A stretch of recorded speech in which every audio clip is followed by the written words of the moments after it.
The views and opinions expressed in this broadcast do not necessarily reflect or represent the views and opinions of WBGR Network. Any questions or concerns about what is said should be directed to the show host, whose information will be provided upon request. My brothers keep a show, I gotta let them know. Tuesday, 7 p.m., gotta let them know. 3 M's meant to model, gotta multiply. God gets all the glory, hands in the sky. My brothers keep a show, I gotta let them know. Tuesday, 7 p.m., gotta let them know. 3 M's meant to model, gotta multiply. God gets all the glory, hands in the sky. My brothers keep a show. Introduce the host. My brothers keep a show. Introduce the host. That's the Dr. Michael Green. When's the last time someone said thanks for checking over your shoulder before changing lanes? Or gave you a pat on the back for sticking to the speed limit? Or a thumbs up for not tailgating? Probably never. Which is too bad, considering safe drivers make the roads safer for everyone. That's why Allstate appreciates safe drivers like no one else. And they show it by saving you 45% or more, along with giving you safe driving bonus checks, deductible rewards, and extra discounts with the DriveWise app. So the next time you come to a complete stop in an intersection, ask yourself, why haven't I switched to Allstate? The Brandeo Insurance Group, your local DMV Allstate agent, can help you save 45% or more for driving safely. Call him at 410-424-0844 and get a quote today. It pays to drive safely. Call a local Allstate agent today and find out how you can save 45% or more. Switching to Allstate is worth it. Savings vary, subject to terms, conditions, and availability. It's the new, all-natural, family-friendly pharmacy, Family Choice Pharmacy, located at 8313 Annapolis Road, New Carrollton, Maryland. Family Choice offers alternative medicines as well as discount programs you can easily enjoy. Come be a part of our family at Family Choice Pharmacy, as every family should know their pharmacist. If you're looking to join the family today, you can reach us at 301-577-1212. Family Choice Pharmacy.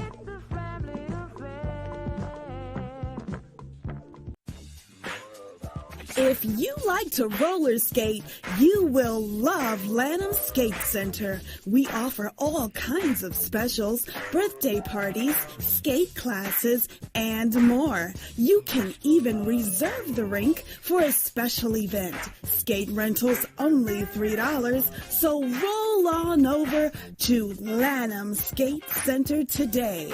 Located at 9901 Lanham Severn Road in Lanham, Maryland. For more information about our weekly schedule, visit us on the web at lanhamskatecenter.com or call for more information at 301-577-1733. That's 301-577-1733. Elder, this is where he tries to get you caught up, so. No, man. I got you, man. And now the camera's on. Hey, good evening, and welcome to the greatest show on this side of greatness. Again, of course, it is My Brother's Keeper, where greater men continue to make men great with the spirit of excellence. Of course, we do know that it is a Tony the Tiger Terrific Tuesday, and of course, we are making it great. Again, sitting alongside me tonight is presiding elder of the Washington, Virginia Conference of the Christian Methodist Episcopal Church, Kevin Jerome Agee. Ladies and gentlemen, let's give it up for him. Thank you so much. And of course, we have the faithful man himself, the myth, the legend, Dr. Bryan Champion. All right, good to be back. Always happy to see my mainest man sitting over to the side of me. Amen. Always good to be here, and also blessed to be here in the presence of this wonderful elder. Well, that's right. He wasn't here last time. No, I wasn't here last time. Well, you weren't here last time. Right. I'm sorry, you weren't here last time. No, and I watched it, man, and I was in awe of his presence. Almost had your job. Well, hey man,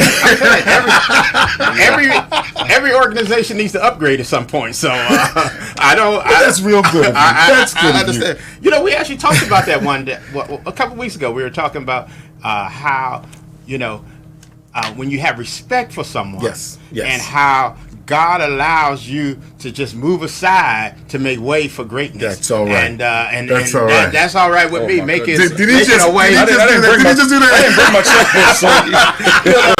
But that's the God in us that allows us to do that. And I would step aside for this great man any day. That's a good one. Bless your heart. That's a good one. He wasn't on that bus in 1984, but I've known him for a long time. I think, where were you in 1984, Presiding Elder? I've known him that long. Somewhere in D.C. Somewhere in D.C.? But my first youth and young adult conference was 88. So. Yeah, okay. He wasn't on that bus, but I've known him that long. But you would have seen Dr. Champion really kind of cut up a little bit if you were on that bus. Well, that's all right. See me pull y'all straight. We've been friends for more than 35 years. That's so right. It's all right. So you saying you already understand what we understand. Oh, it's all good. Okay, let's welcome Dallas, Fort Worth, and San Antonio, Texas, Raleigh, Durham, Winston-Salem, North Carolina, as well as New Jersey, Maryland, Washington, D.C., Virginia, all the way on the West Coast, Pomona, California, Los Angeles, California, Ontario.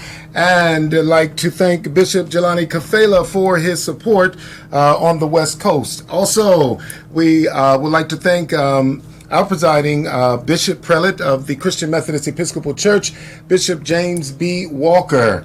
Thank you for your support. We're going to kind of get right into tonight's topic, but before that, we're going to listen to our great Black History fact from Dr. Champion. Before we do that, just wanted to thank you for tuning in. And remember, the call-in number is 301-429-9247, 301-429-WBGR. And again, Presiding Elder, thank you so much for tuning in.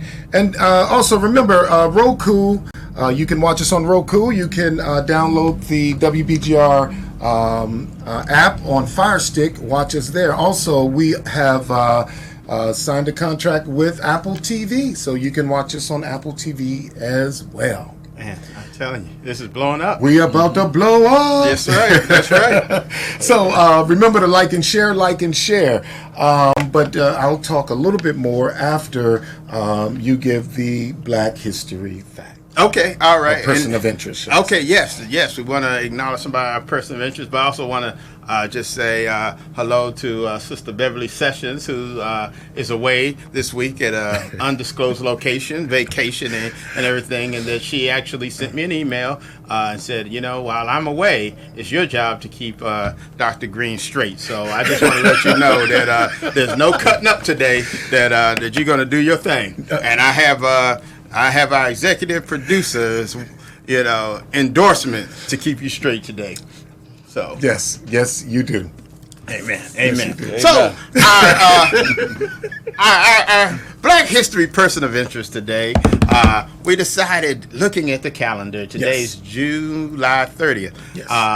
And we selected someone who actually was born on July 30th, who is celebrating his 58th birthday today, and we know him as Lawrence Fishburne, an actor, playwright, producer, screenwriter, and film director. Okay. It's kind of interesting when you look at on media and you're just trying to look up and see what things say about him. Say, best known as Morpheus in the Matrix trilogy. And I said, who wrote that? Because we all best knew him as As Dap? That's right. When as in Boys of the Hood, 1991. The father. The father, and how he gave discipline to his son, and how that discipline he gave his son led his son to be straight, and in an environment that he had a lot of challenges. But being that African American male role model in his son's life, where we saw some of his neighbors didn't have that same influence, and just saw how the son and the relationship between the father and son. And I think that's the role that many of us most remember him in. Now, this is when you talk about good acting. Because just how I loved him in that movie, I actually didn't like him in What's Love Got to Do With It. I mean, he played Ike so well that I was mad at him. I was like, man, how can you be like that? How can you do that? I was like, I couldn't do nothing but just kind of, cringe at him. But that's when you talk about acting, because you see him in another movie and you see him in TV shows, and all of a sudden Blackish, and he's funny again, and you like him again. So that's when you recognize true talent. Well, I liked him when he played Dap in School Days. That's right. Yes. And his name was Larry Fishburne at that point. As he evolved, he became Lawrence. Yeah. Definitely. Yeah, definitely, and that's what happens as we grow. That's a good thing. Sometimes we accept the name that people give us. Then after a while, we say, "No, this is my name." When we come into our own, we can. You can tell us that. You can tell. I'm gonna tell you what to call me. And he's earned that privilege. Absolutely. And one of the things that shows how he's earned a privilege is the respect that he gets from the African American community, being nominated 15 times for NAACP Image Awards, 9 times for the work that he's done in film, and 6 times for the work that he's done in television. Okay. But a man that comes from humble beginnings, born in Augusta, Georgia, and his father was a not truant officer, but a correctional officer. Okay. And his mother was a middle school science teacher.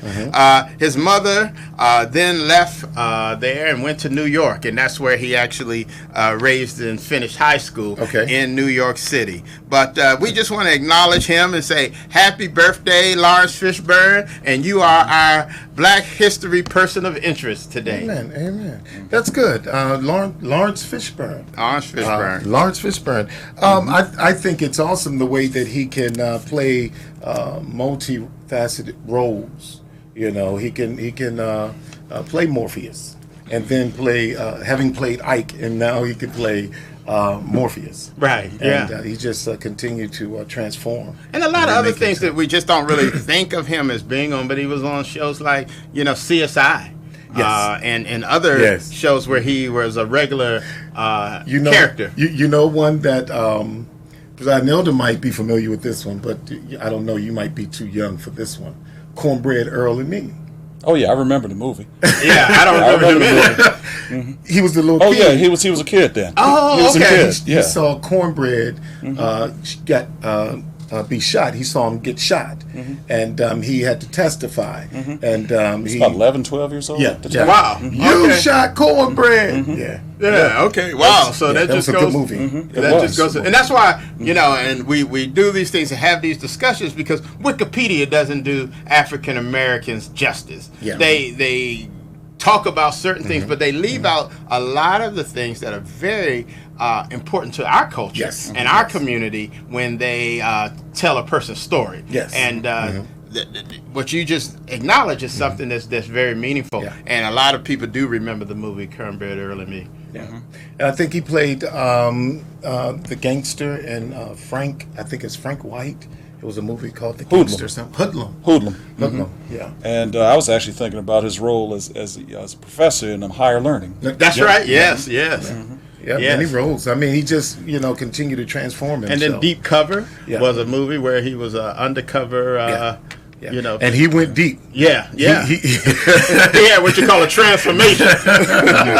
He had to have a religious experience to bring him back. He did. But if you think about it, most African American actors and actresses are extremely versatile. It's very difficult to narrow somebody into a particular type of role, bit role or a certain very limited personality. You have to be tremendously versatile. Yeah. No, I agree, and that's the unfortunate thing about it. With some of the talent that we have as African American actors and actresses, the industry's desire to typecast us often doesn't allow some of those very strong talents to be displayed, and so he purposefully. Yes, absolutely, because they want to begin to typecast or continue to impose certain stereotypes on our culture, and he has been one of those who've been able to cross over in a way that he's been able to be seen in multiple lights, and he's had a very successful career from that standpoint. Absolutely. I was just glad to see a lot of the roles that he has played. Now he's on TV, the TV show Blackish, and now the father. And so we have evolved out of the pimp, the dope pusher, and that ignorant, Sambo Gumbo kind of, role. So I'm really proud to see how we have evolved as a people out of, from that black exploitation era. So definitely kudos to Lawrence Fishburne. Just like to say thank you for watching. Rick Titus, Al Harrison, Joseph Fairley, and Elder Ernest Richards, Tony Session, Norma Tyler, Janelle Alexander. Hey, and we do have Corey Boyd. Thank you for watching. Also, Patricia DeGraffin Reed. Thank you for watching, Reverend Pastor DeGraffin Reed, and Evelyn Corbett, as well as, again, all right. They just sent Sister Doris Thorne. So you see what we're talking about, having the elder on the show. All these folk tuning in. They don't tune in. They don't tune in when it's just me and you. But when Elder come in, right? Oh man! Thank you, Elder, for coming. Y'all advertise that widely, and thank you all for tuning in, because you will be blessed. Yeah, and watching. Amen. Well, one thing that I cannot has really been ringing in my spirit over the past few weeks. We've been talking about blended families, and Elder, you kicked it off, so I think it's only right that you end this. And the last week we had Dr. Mangum in, and definitely spirited, brought his wealth of knowledge, as well as the books and he's well learned in the area, and very passionate. And but it is still resonating in my spirit, because when we look at it, it's like over 1,300 families a day.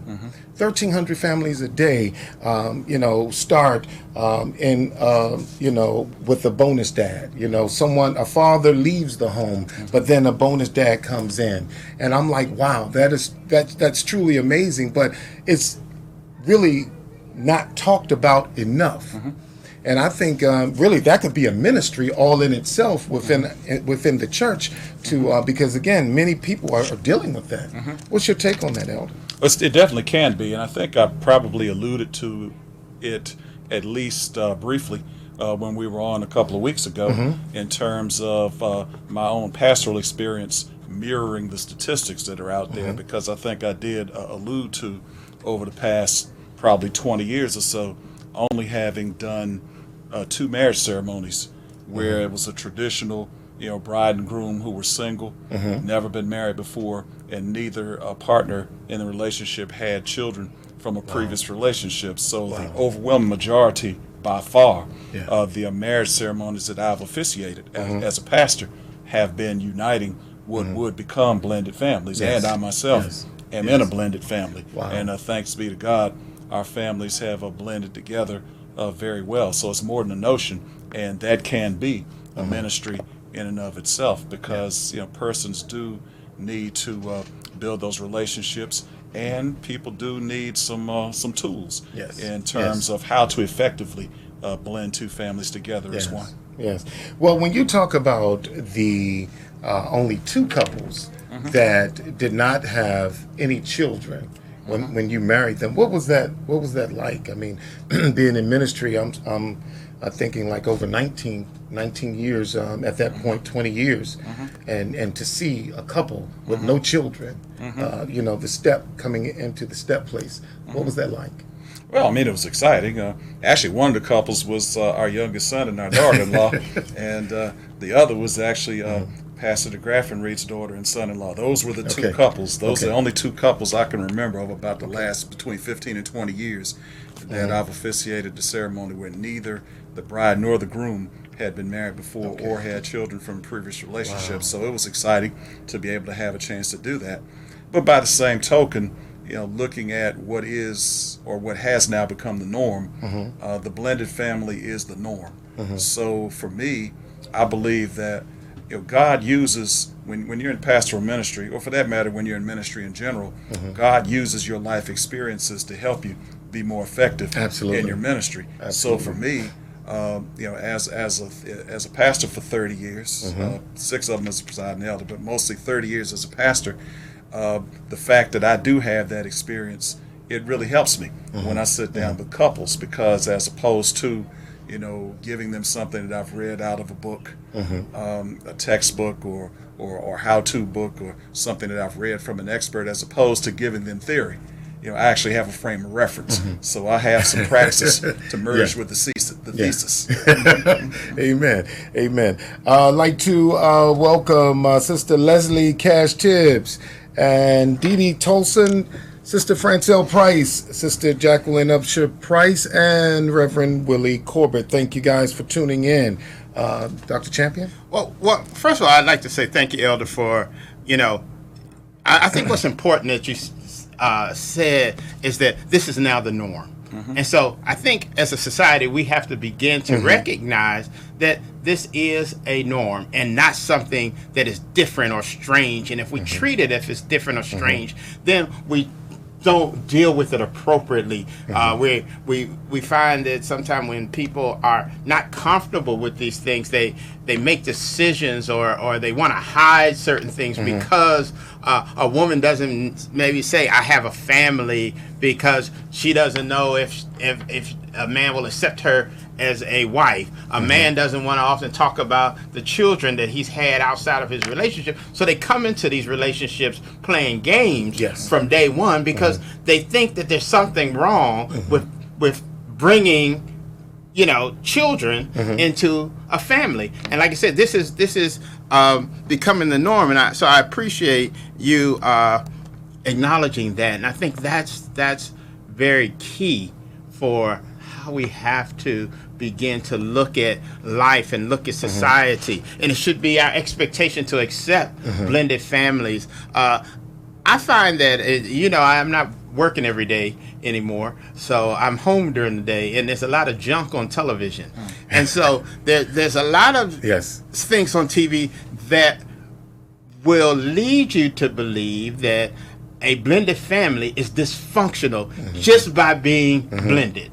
There's so many TV shows out there, and is this my baby's daddy, and paternity court, and all of these things that show blended families that it's worse. And so I really respect when you and Dr. Mangum come on and bring this different perspective, because we need to see how successful and how right it is and how honorable it is to live and to love in a blended family.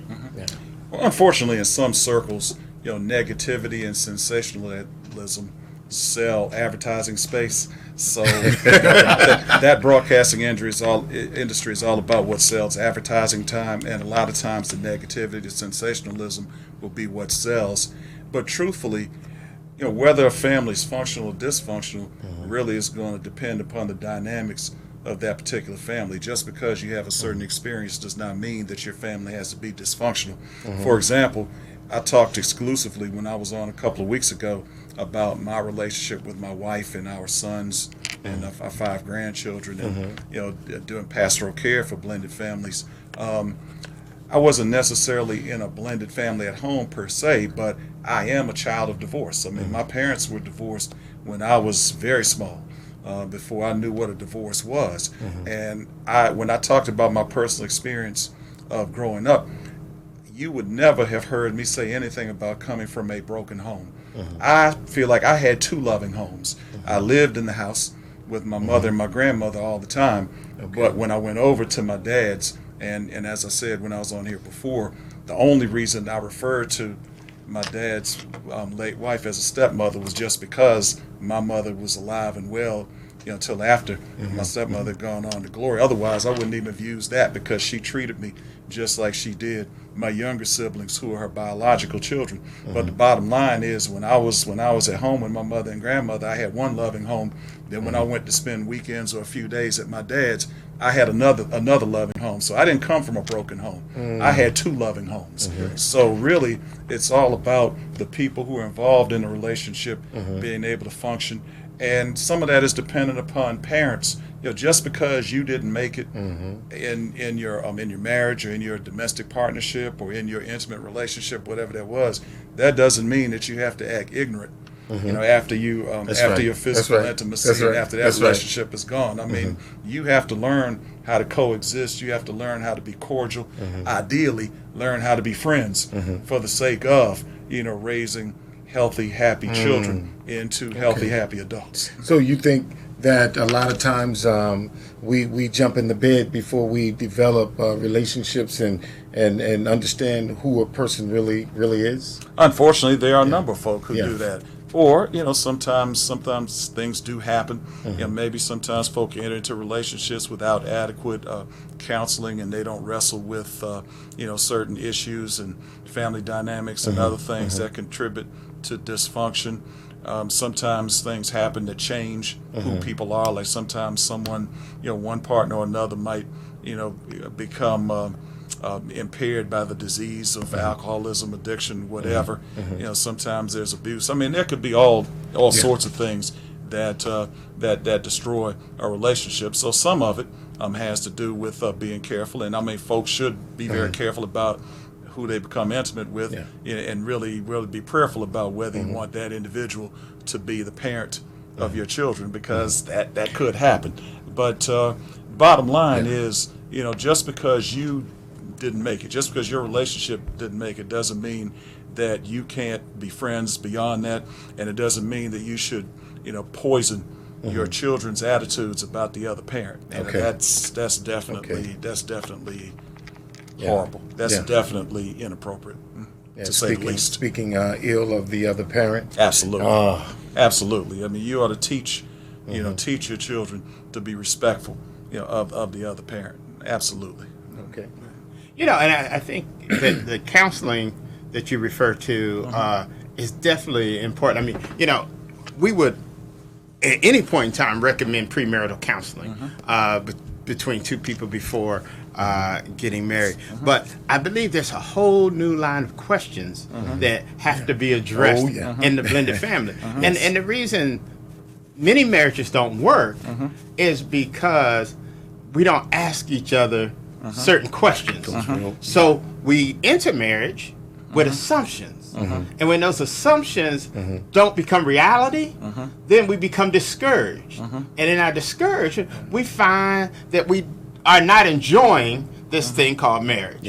And so when that becomes the case, and if it's just me and you, then we might be able to work something out. But then it's not like you're just adding children into it. You're multiplying things. Because now, between you and I, there's one conversation, there's one communication path. When you add 2 more children in it, there's 7 communication paths in the house. Dynamics, There's all these things that you have to begin to look at, and without asking those difficult questions. Because you know what? The thing is, we're afraid of the answer sometimes. But knowing the answer doesn't chase us away. All it does is prepare us for success. But when you start talking about that communication, and a few shows ago you were alluding to the importance of communication, how else will I really know your genuine needs? Because I think that's when relationships start to go left or right, is when your need is not communicated effectively. Because if you continue to not meet needs within a relationship, then all of a sudden, I'm not saying it's right, people start looking, and it opens a door for other things to happen. So the communication of the real need of what I have, or what I have, I got to be able to communicate that. Right. Whatever it is, I got to be able to give that to my prospective mate and say, hey, listen, no matter how crazy it may sound to you, It may be a need that I have. Stop, Dr. Champion. No. Let me just say this, because you're on to something. But I want to take it just a little bit further to say that understanding the needs is not just your spouse's needs. Yes. It's the needs of everybody in that household. And so if you're only concerned about meeting the spouse's needs and ignoring the needs and wants and desires of everyone else in the house, then the communication has not become as strong as it needs to be. The relationships don't develop the way that they should in order to have a successful blended family. I agree, but it has to start somewhere, and it starts with the two adults, and then it overflows within the children because you're bringing everybody in as you're talking about. And I'm not trying to get technical on you, but it starts with them, but it doesn't overflow to them. There's a new relationship that's individual and personal with them. Yes. See, what we often do is we go through the spouse to reach the child. Okay. And that doesn't often work because the child is looking for something unique between you and I. Absolutely. And when that begins to happen, and I think people have, I've gone through this, not in a marriage, but in dating, you tell a child something and they look at you and say, is that true, Mom? Because they're looking to Mom for validation. Absolutely. Because they haven't began to have the relationship that I trust what you tell me is true. Well, maybe I should have clarified. No, I was just growing on it. Yeah, when the overflow, meaning that other parent, whether it's the father or the mother, has to validate, and walk with, and kind of like in certain areas. I think a few shows back you were talking about how your wife stepped back and was like, hey, you need to handle that. And so you stepped in. And she empowered me to handle it. And she gave you that, so it overflowed through their communication. So we're on the same page. But since you raised that, obviously initially in the formative stages, obviously the biological parent will be facilitating, much of the communication. The biological parent will be sort of endorsing you, vouching for you, etc. But just to be clear, there must be intentionality about developing your own relationship. And I mean, in my case, even before we got married, I think I did briefly allude to having had one-on-ones with both our sons. Okay. Who at the time we got married 22 years ago, the oldest was 22 and the youngest was 12. But a few months before the wedding, we sat down and we had one-on-one, very open one-on-ones. And I even asked their opinion about marriage and that type of thing, about marrying their mother. Wow. So that was that was something that was necessary, and it was a very positive thing. And by the grace of God, we were able to develop our own relationship, relationships with each other, and really didn't take an inordinately long amount of time either. I mean, it actually happened fairly early within the marriage, but. And not no 2 or 3 families will necessarily be on the exact same timetable, but the key is the intentionality. And back to the issue of communication, in any relationship, be it a marriage or a domestic partnership, intimate partnership, parent-child, brother-sister, friend, whatever the nature of the interpersonal relationship is, in any interpersonal relationship, and I tell couples this all the time when we sit down, and families for that matter, when we have to sit down and do spiritual care, counseling, whatever, in any interpersonal relationship, if you do not have open communication, if you don't communicate openly, honestly, and often, you will not have an effective relationship. If you do not communicate openly, honestly, and effectively, your relationship will be dysfunctional. Yes. And basically it's an open, honest communication. It's communicating openly and honestly and often that creates a climate conducive to trust. The only way you're going to build trust in any type of interpersonal relationship is through that open, honest, frequent communication. If you don't have that, then you're gonna open the door for mistrust. Yes. You're going to open the door for dysfunction. But communication is the key to any interpersonal relationship. I agree. Now, would you think that the age of the children was it hard for the younger, or easier for the younger as opposed to the older child, or does that really kind of matters?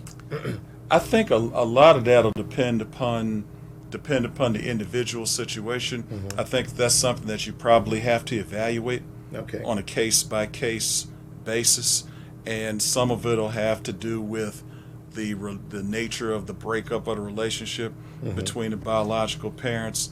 Some of that'll, there are a number of things that'll factor into it. So again, it's not the type of thing that like one size fits all. It's definitely something that you'll have to evaluate on a family by family basis. I mean, for one, in one situation, you might have a preschool age child or younger who easily adapts. On another level, you might have one for whom it's particularly difficult. I mean, we talked about the breadth of grieving. For example, when we were together a couple of weeks ago, we talked about how there's a grieving process that goes along with, divorces, breakups, etc.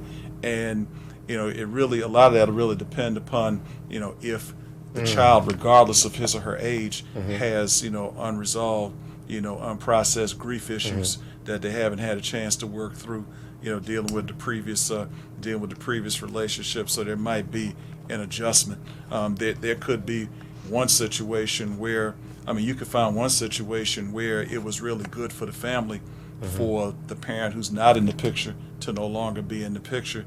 But then you might have another situation where no matter what the nature of the demise of the previous relationship was, the child resents not having the other biological parent in the picture. They might resent you as the bonus parent, or a step parent, whatever you want to use, the new parent. They might just resent you being in the picture just because they have anger issues and unresolved grief issues around. So it's really the type of thing that you really have to be sensitive to.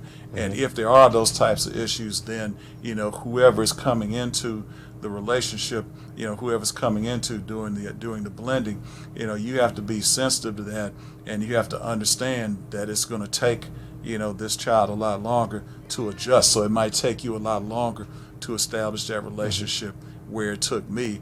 Now the advantage I had, not necessarily just that our sons were a little older, neither one of them was like an adolescent. The youngest was a preteen and the oldest was a young adult.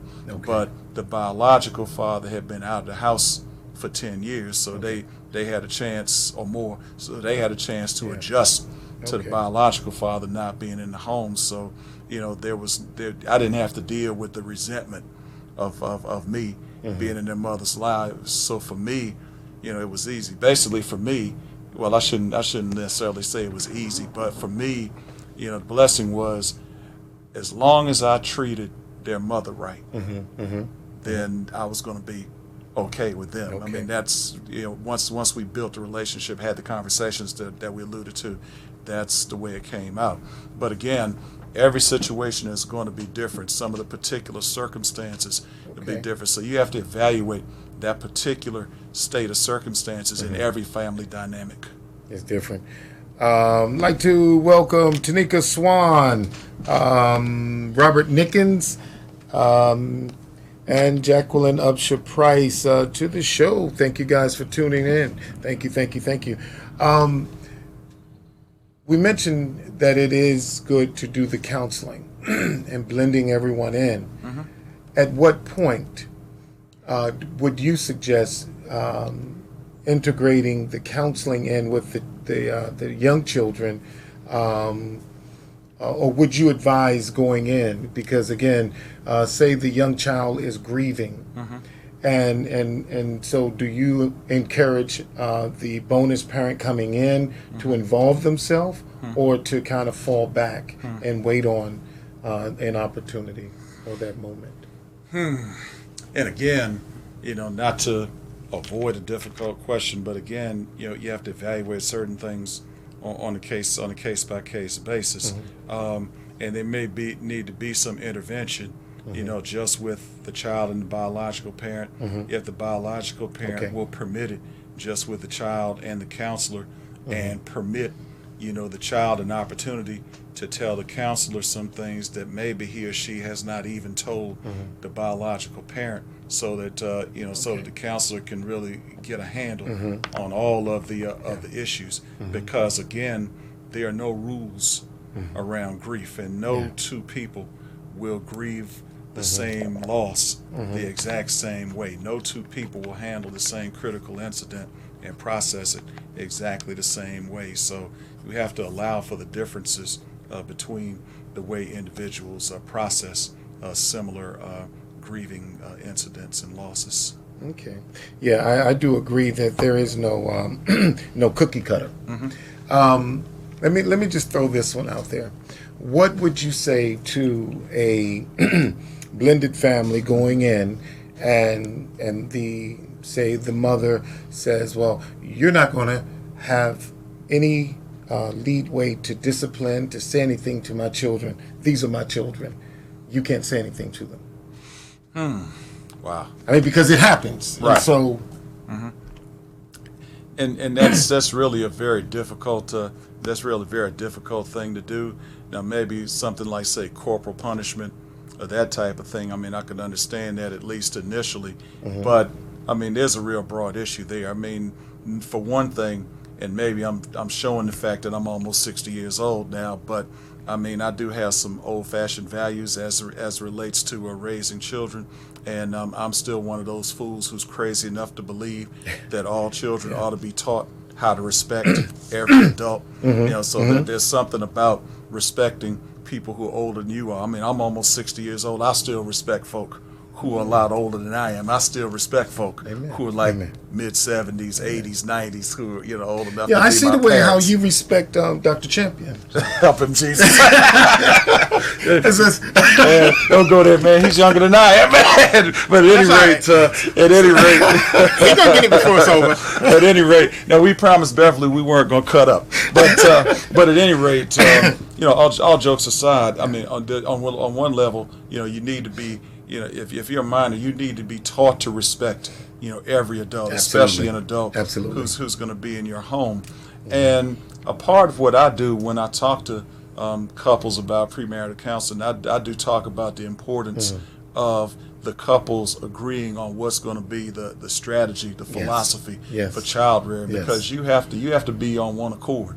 However you decide you're going to rear children, however you decide you're going to mete out discipline, the bottom line is the two spouses have to be on one accord as it relates to that. That's one of the areas where there has to be an understanding. I mean, you have to both the bride and the groom, both the husband and the wife have to buy into whatever it's going to be. I deal with that as relates to child rearing, as relates to preparing for education, as relates to faith. If you're dealing with folk, either who belong to two different congregations, or maybe one doesn't go to church, or maybe even you have an interfaith. So all those things, couples have to agree on how you're going to manage your philosophy about managing money, spending money, bills, the whole nine. So bottom line is, if you're a couple, if you're not on the same page as relates to something like that, then there's going to be tension. Yes. And especially a situation like that, we just flat out say you can't say anything to my child. Well, I mean, you've already created some negative conflict there, because then the child uses that to my advantage. Yes. You're not my daddy. You're not my father. Yeah, maybe I'm not, but I'm a grown man. And that still should be that respect. Absolutely. Well, what about when there's that agreement that I'm going to discipline mine and you're going to discipline yours? So, when it comes into that space. But I mean, it happens, in our in relationships. So I mean, I say this. I mean, if that's what you agree to, then that's well and good. However, I find it very difficult for a lot of people to want to agree to running a household that way. But again, that's where it becomes very important that the conversation takes place beforehand. Because if I assume that I can only say something to my children, and you assume something different, the first time you say something to my children, now we got a problem. Hey, I haven't said nothing to your children, so don't you say nothing to mine. and what we have to have, and the reason we have these conversations is because sometimes we have to recognize that, you know what? I love you, baby, but this ain't us. You know, see, sometimes we ask these questions and we get the answers, but we want to say, it'll be all right, we'll find a way to make it work. But the reality is we ask these questions because we want to know the other person, like you said, their philosophy. And when our philosophies don't mesh, then we maybe shouldn't be the blended family. And that scenario that you just posed a question about, Dr. Green, if you really think about that, I mean, I think it would be difficult to find too many couples who would necessarily agree to that. But if you really think about it, I discipline mine, you discipline yours, or where's ours? That's not a blended family. Yeah, that's not a blended It's like family. I have mine over here, you have yours over here. What about this is our family? Our family. What Absolutely. about your kids are my kids are your kids? We are a family. You know, we are one. We love each other. So we're defeating the whole purpose. Exactly. I mean, where's the blend there? I don't see any opportunity for a blend in a scenario. And this is where I am as a person. When I see blended family, and we're focusing on the kids, but it's more than just that. It's because all of a sudden, you know, we got to take care of our parents. We got to take care of others. And someone's response to, well, you know, I'm going to do for my family, but I'm not going to do for your family. Or, and we begin to make those separations about my family and your family. It's not just about the children. It's about how we honor those that we're related to. Because you know what the reality is this. If you live long enough, somebody in your family is going to come to you in need. And if they don't, that's because you're going to them in need. You know? And so the reality is you have to be on one accord when it comes to those type of decisions on how we're going to help and how we're going to respond and how we're going to treat. You know, your mom got to come live with you. Absolutely. And I've seen this come up in situations where, or a nephew, you need to raise a nephew or something like that. And so you might not start off as a blended family in the traditional sense. But you have to have that understanding of that conversation that what happens if. Absolutely. And that's actually an experience I've had. I mean, both my wife and I had to care for frail elderly moms, you know, before we lost our moms.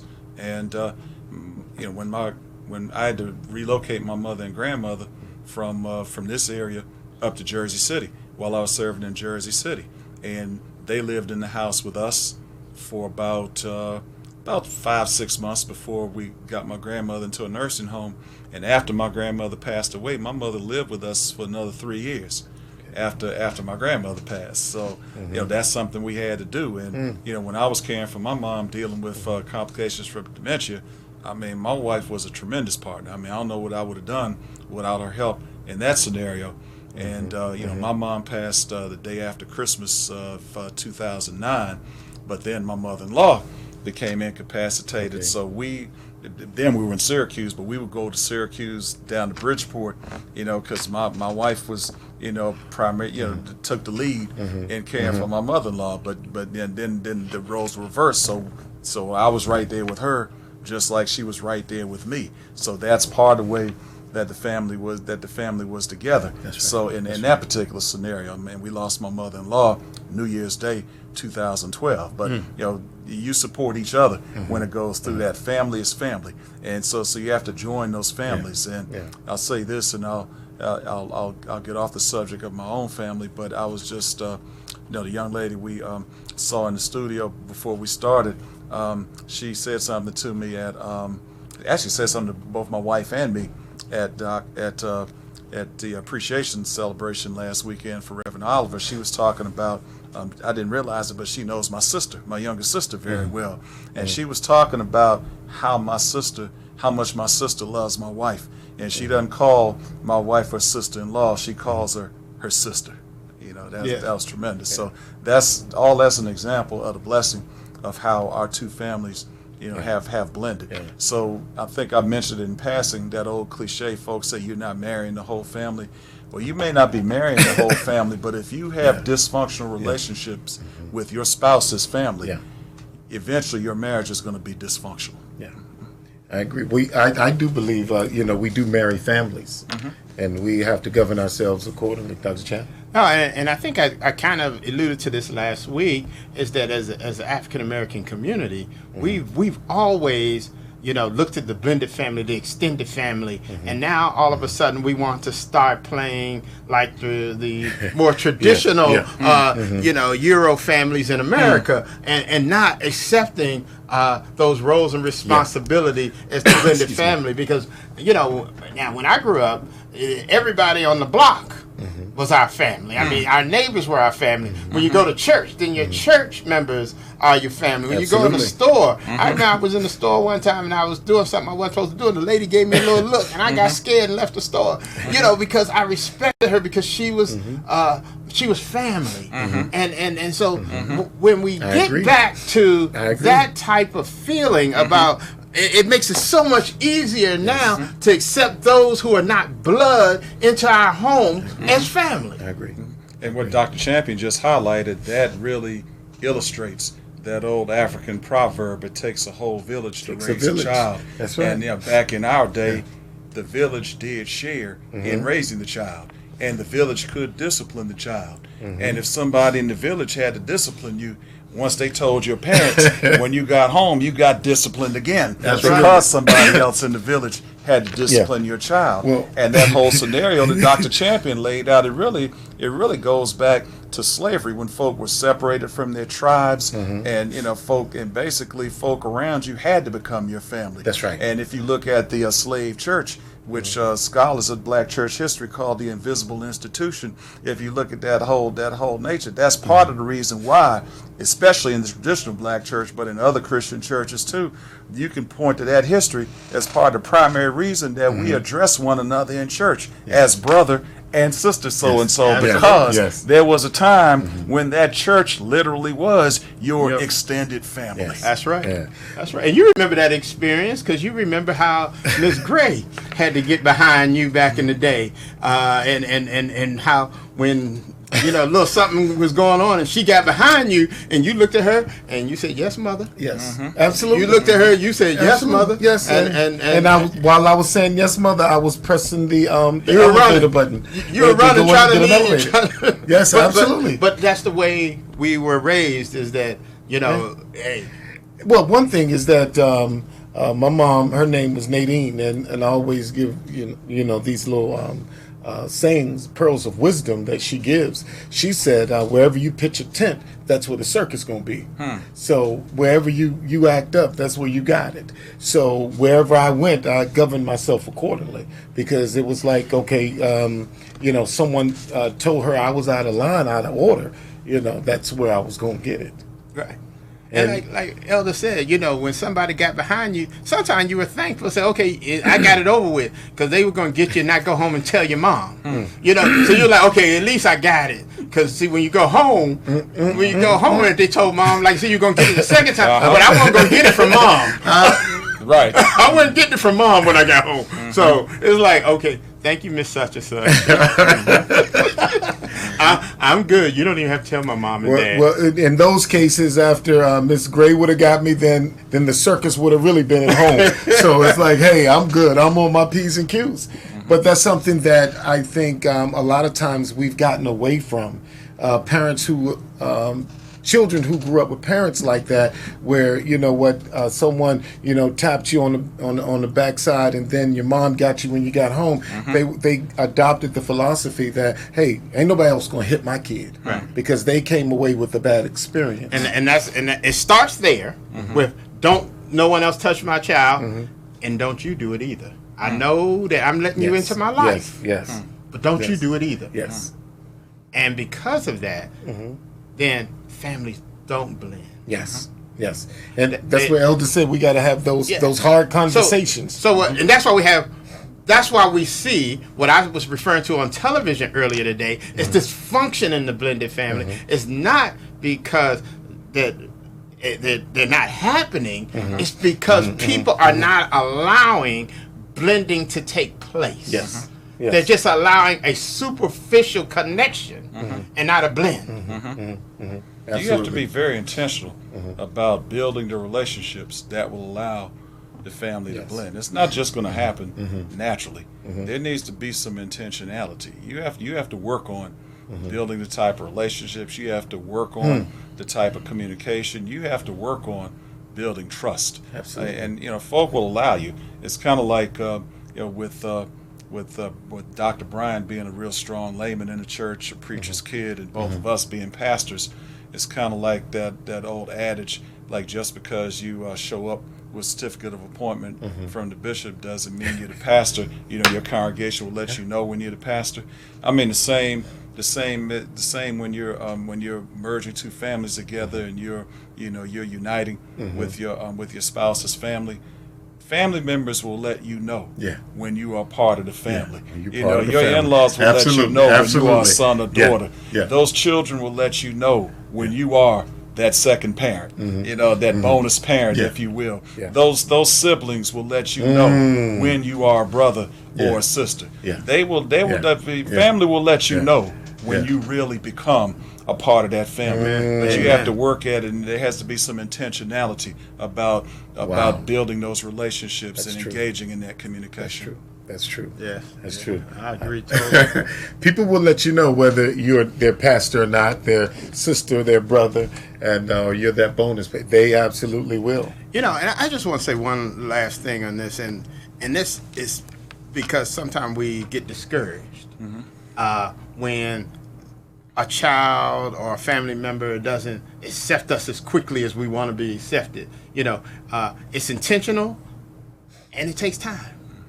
And sometimes you feel like you're making headway, but children go through stages. Absolutely. And so you can get real close to the child, but you not as close to the adolescent. But that happens with the birth parent too. Absolutely. So you just have to ride the wave and understand that's just part of the cycle. And unfortunately, I've had conversations with men who were discouraged and gave up in relationships because they didn't feel the children or the child said something to them that hurt them.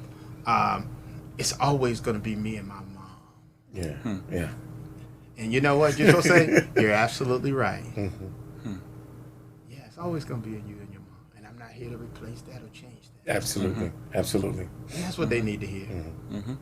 And so that's why it's important to have these types of discussions. Absolutely. And keep them going. Elder, last moment of pearl of wisdom. Well, actually, just that scenario that Bryan just laid out, patience is very important. Like we say, no two families are going to blend on the same timetable. Just like we talked about there being no rules for grief. People don't go through the stages of grief exactly the same way, and you might repeat some of the stages. The same is true as it relates to building those relationships. But it's imperative. It's imperative to be patient. It's imperative to stay in it for the long haul. It's not realistic to expect it to happen overnight. It's going to take time. And truth be told, anything worth having, anything worth building, is going to take time. Amen. Thank you, Elder, for coming and sitting in and concluding the Blended Family Series. Greatly appreciate your time and your efforts and your support. Thank you, gentlemen, for having me. I enjoy watching the show as a fan when I'm. And we'll talk on the negotiations, the second chair. Okay? That's right. Ladies and gentlemen, when we talk about blended, I'm reminded of a cake. And in order for you to eat that cake, it has different ingredients. It has eggs, it has milk, and it has the actual mix, and it has sugar. But a part of the ingredients, they are all in a place where if you eat them separately, they don't taste good. But if we continue to blend and blend, it becomes a good tasting batter, and then goes into the oven and the heat, and with the yeast it rises and it comes out. You have that cake. Keep on blending. Keep on blending. Over 1,300 families welcome in a bonus parent. So keep on blending. Keep on blending. Hey, our time is up. We definitely thank you for yours. And remember, you can catch the rebroadcast of My Brother's Keeper an hour after the show on YouTube. It'll be posted on the page. And remember, when good men stand together, we become great. We are our brother's keeper. See you on the other side of greatness. God bless you. Thank you for watching. My brothers keep a show. I gotta let them know. Bye, y'all. 7 p.m. Gotta let them know. 3 M's meant to model. Gotta multiply. God gets all the glory. Hands in the sky. My brothers keep a show. I gotta let them know. Tuesday 7 p.m. Gotta let them know. 3 M's meant to model. Gotta multiply. God gets all the glory. Hands in the sky. My brothers keep a show. Introduce the host. My brothers keep a show. Introduce the host. That's the Dr. Michael Green.